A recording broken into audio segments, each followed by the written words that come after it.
Welcome back to Harkins Haven. As you can see, today we're going to conquer something that I have been procrastinating on for quite a while, and we're going to organize our freezer.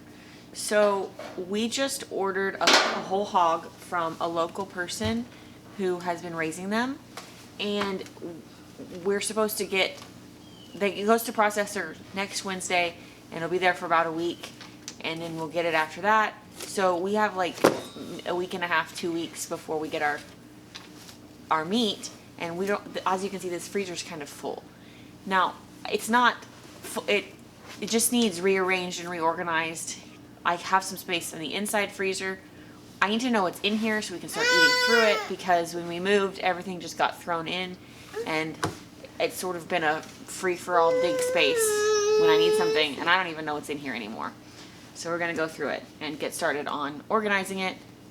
And we're also going to make ourselves an inventory of what's in here. And I'm getting help. So let's get started. So we're going to use these reusable grocery bags to help us organize. Like you can see me putting the tortillas in. This was actually an idea I got from Becky at Acre Homestead, her YouTube channel. And she uses hard-sided ones. I don't have any hard-sided ones, but I have a bajillion and a half of these. And as long as I don't fill them too full, I think these will work in a very similar manner. There are also milk crates in the bottom that have different types of meat in them as well. So that's sort of how we're going to use to organize these. The bag should be, as long as I don't fill them too full, should be light enough to lift in and out to be able to get to what's underneath them. And that's just going to help me be able to keep the organization going even after, because you have to reorganize your deep freezer on a regular basis because you will lose things at the bottom of it unless you're much better at freezer math than I am. That big box is potatoes, and so we took that out. We'll deal with that in a minute. And here I'm just trying to figure out what's in there, how I might want to organize it with these baskets, what my categories should be, all that kind of fun stuff. And maneuvering around the toddler, which is always a fun endeavor. All of the turkey and chicken in here we grew and processed ourselves. So it's a little bit of a fun reminder of how far we've come and all we've gotten accomplished already.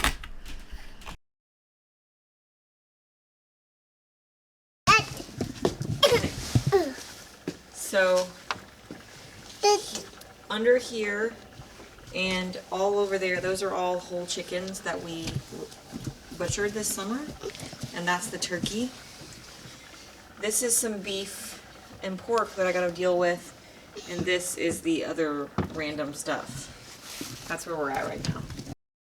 So I decided that apart from the bag of tortillas and the bag of fruit that you already saw me do, that this green bag was going to be all the chicken parts. So most of our chickens we left whole, but some of them we did go ahead and part out into thighs, legs and thighs, breasts, some of those sort of different pieces to see what we would prefer. Because before this, I never really cooked with whole chickens. So we thought maybe parting them out would make them easier.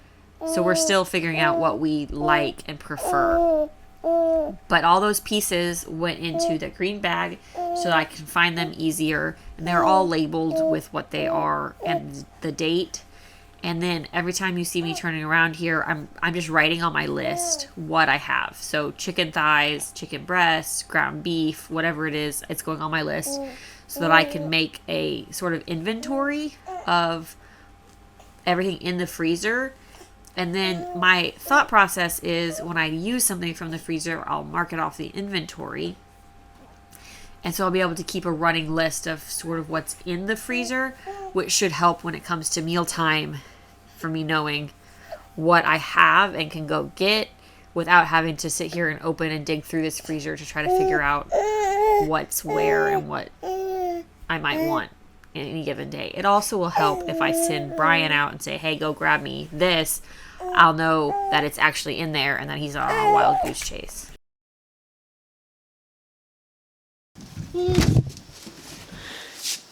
So this is our second chest freezer. It's a little smaller, but it's what we've got right now. So we're gonna do this one too and see if we can maybe move some stuff from here over there so that this one can be open for the pork, or vice versa. Open it. We're opening it.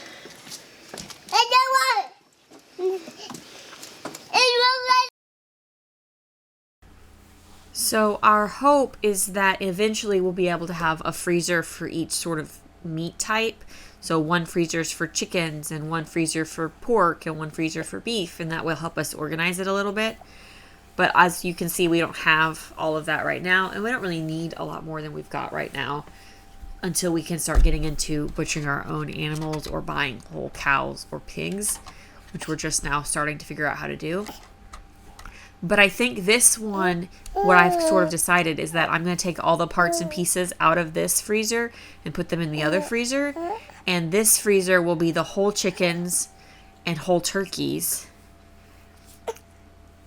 And here you can see my very neat and handwritten list with my beautiful handwriting of all that I have in the freezers. Note to self when organizing these freezers. So I have found that the vacuum seal bags work very well because they're sort of flexible on shape and all of that. So if you have a vacuum sealer, that works very well. I don't. We did borrow my mom's for this when we did our chickens, and it worked really well. So we might want one in the future, but we don't currently have one. So anything I've done since then, I've put into these little red plastic or glass containers. If you're going to get glass in the freezer, it gets really, really cold on your fingers and almost painfully cold. So just be aware of that. You might want to bring a towel. And the plastic ones, depending on the type of plastic that you have, actually don't drop those, because I did drop one on accident and it does and it shatters. So the plastic will actually shatter kind of how you would expect a glass that you dropped to shatter. And then I didn't feel comfortable eating what was in it because I didn't know if it had plastic shards in it. So just note to self if you are using either of those forms for storage.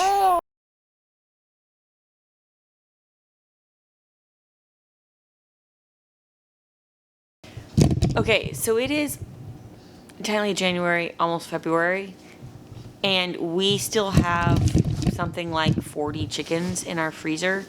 So we may end up we were thinking to do our first set of chickens starting in March or April. So we just need to think through how many chickens we need to eat a week in order to eat through these for when our new batch comes.